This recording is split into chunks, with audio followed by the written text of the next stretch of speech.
So the first thing I did before starting my sculpture is I'm kind of going to measure how tall he is to how long. And he's almost square. I could almost draw a square right in there. And so that helped me out. So I have a toilet paper roll, but I also had a paper towel roll that was a little bit fatter, just a little bit, and a little bit longer. So I just cut it apart and got my length that I wanted. And you can measure it right up against your picture if your picture is big enough. Don't make anything too small, it's harder. And I measured it to where I'm going to put the neck on here too. So now he should be about the same length as he is height if I use these two together like this. And that included the tail, so I actually have some extra room here that I don't need to use, which I'm actually going to use to curve it down. And I showed you this in the pictures of the giraffe. To curve a section down, all I do is I cut around it, around an end, just like that. And then I can bend those ends in and actually almost make a curve. And then I can tape it. And I get more of a curve like that. I've been using this packing tape. It seems to work okay.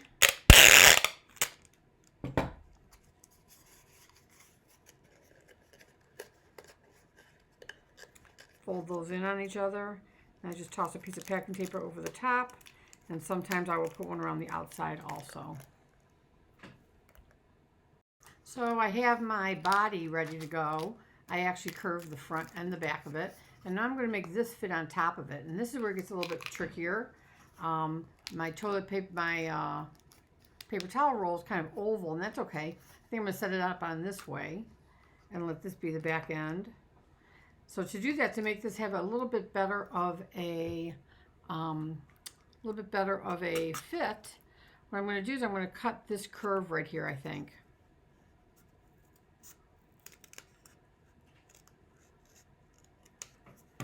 And see how that works. That works pretty good.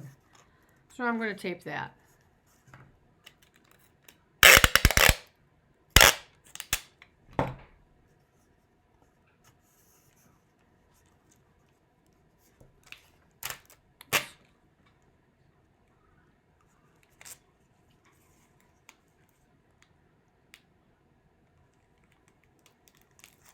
So I'm going to tape that right on there. And I use a pretty tape. I use this tape pretty creatively. It doesn't have to hold. It doesn't have to be super strong. It just has to hold. So that's actually almost exactly what we've got there right now, if you look at that. So that's a pretty good match. I don't have to worry about it standing upright because when I go to do that, I'll do that in the solid salt dough, and that'll help it stand this way. But what I do have to worry about now is the head facing towards me. So I'm going to be using some more cardboard from toilet paper rolls to give him that nice snout facing towards me.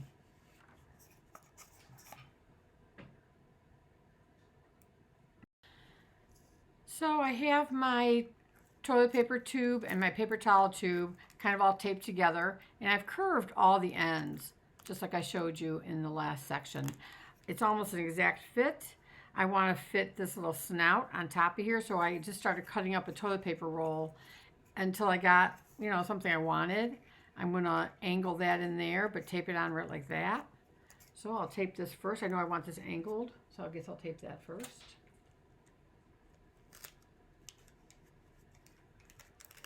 I don't worry too much about it. I can always change it and cut it later on. I just showed that in there. Now I'm going to tape that onto here. This is his upper jaw.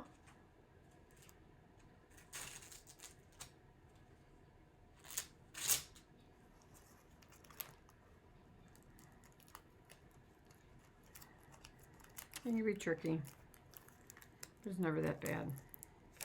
I do think that's going to be too long of a snout for him, but I'll just cut it down later.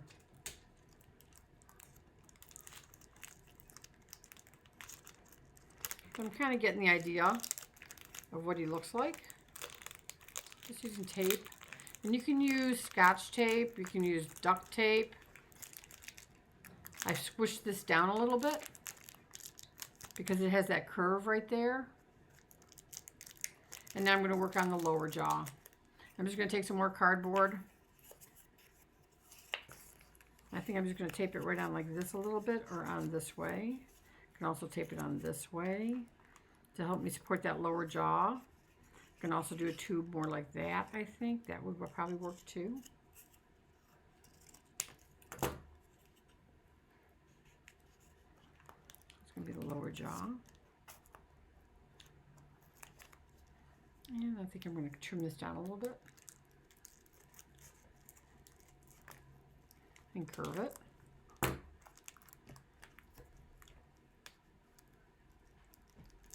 I want my armature to be smaller than my actual piece at the end, and that just kind of makes sense. I'm going to bulk them up using all of the salt dough. Here we go.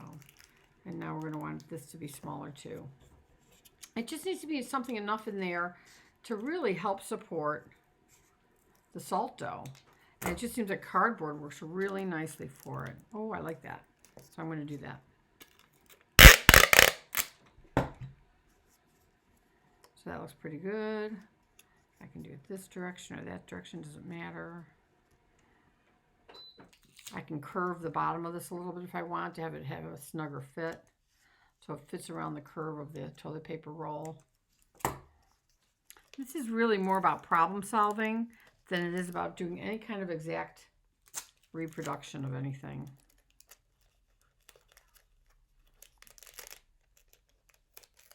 I wonder what happened to my video. Darn.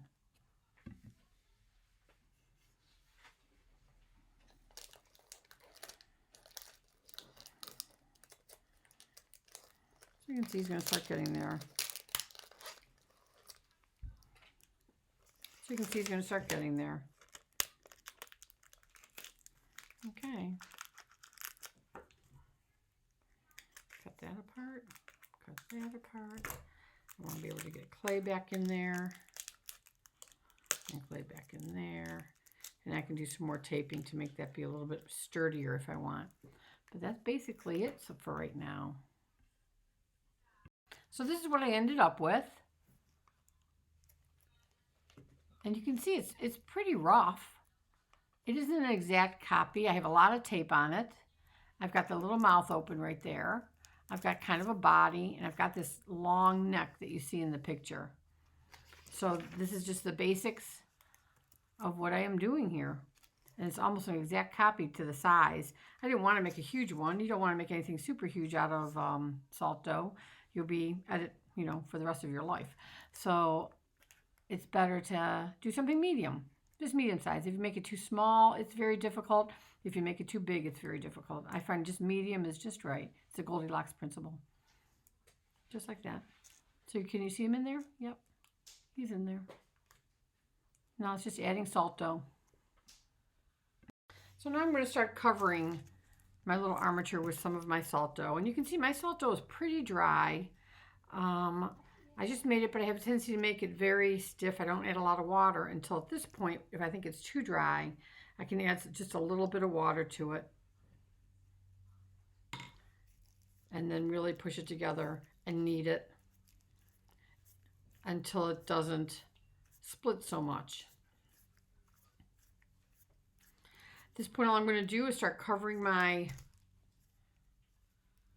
armature with clay, with the salt dough. So I have a tendency to just take squeezed out snakes of it and just wrap it around it. I always start at the bottom and work my way up. And I want to put it on pretty thin.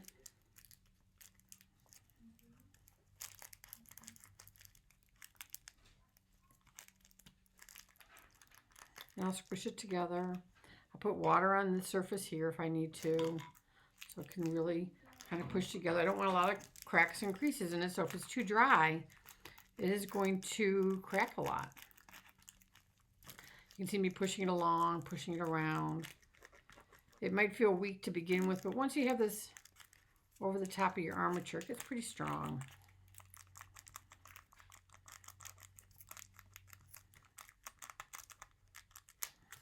So that's about the thickness I want it. And you can feel your armature underneath there a little bit. You can see that one piece went pretty far as I'm pushing it along. I'm going to take another piece. And I just have a tendency to squeeze them out into a snake.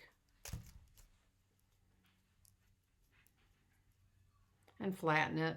And you can see it cracking, but I'll get rid of the cracks as I put it on. Put it right on there now. Once again, I might add a little water to it. And I'm just going to push it along. When I add salto to salto, I do have a tendency to put water there too. I forgot to do that there. Just a little. You don't want it to become a real sopping mess. So I'm pretty sure these will come together right there.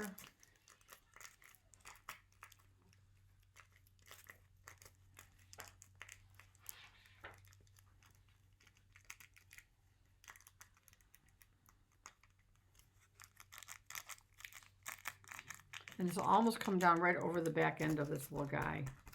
I might need a little bit more back in there. A little bit of water. So it attaches pretty nice. There we go. So I've got them pretty covered, the bottom part. If I want to be sitting upright, I can start making his legs right now, which is what's going to hold him upright. Or I can go ahead and just keep covering this.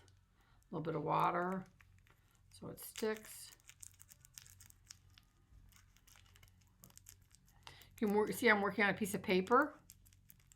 I'm working pretty fast, so I don't need to work this fast.